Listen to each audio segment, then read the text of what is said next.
Carlotin et le chiot de Noël. C'était la veille de Noël. La neige tombait lentement sur le village endormi.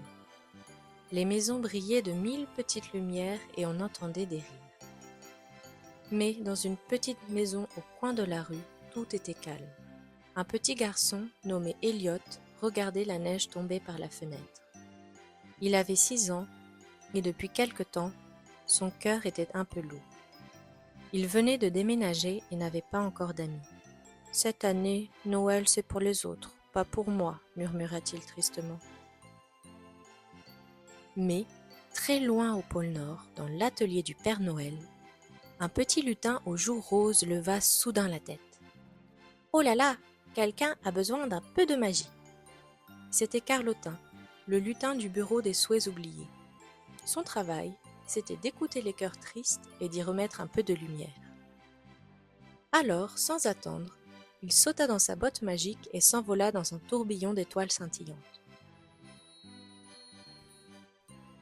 Il atterrit dans la neige juste devant la maison d'Elliot. Et, pas très loin, il entendit un tout petit gémissement.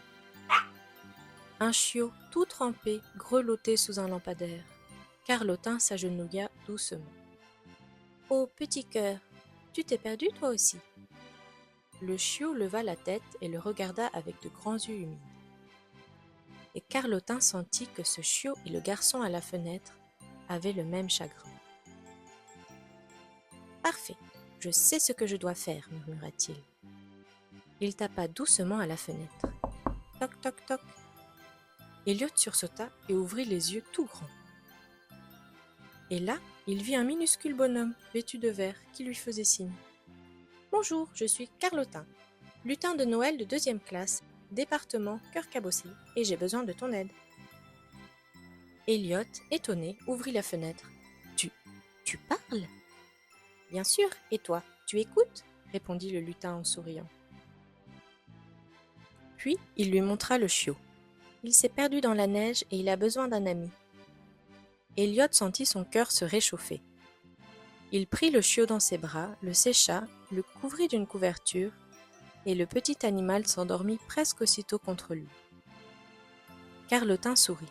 « Tu vois, Elliot, parfois, quand on pense qu'on n'a plus rien à donner, c'est justement le moment où quelqu'un d'autre a besoin de nous. » Le lendemain matin, sous le sapin, il y avait un panier avec un ruban rouge et à l'intérieur, le chiot endormi avec une médaille autour du cou. Sur la médaille, on pouvait lire « De la part de ton ami, Carlotin ». Elliot sourit, le cœur léger. Et sur le rebord de la fenêtre, il crut voir une toute petite silhouette verte lui faire un signe avant de disparaître dans un éclat d'étoiles. Depuis ce jour, chaque veille de Noël, Elliot laisse une petite lanterne allumée à sa fenêtre. Pas pour le Père Noël, mais pour un lutin du partage, qui continue de réunir ceux qui ont besoin l'un de l'autre. Et toi, petit lutin qui m'écoute, si tu rencontrais Carlotin, quel vœu lui demanderais-tu de réaliser ? Si tu as aimé cette histoire et que tu veux une aventure avec ton prénom dedans, demande à tes parents d'écrire un commentaire avec ton prénom, ton âge et ce que tu aimerais dans ton histoire, comme un animal, un lieu ou une idée magique. Et qui sait, peut-être quand dans la prochaine aventure, ce sera de toi que je parlerai. Bonne nuit maintenant.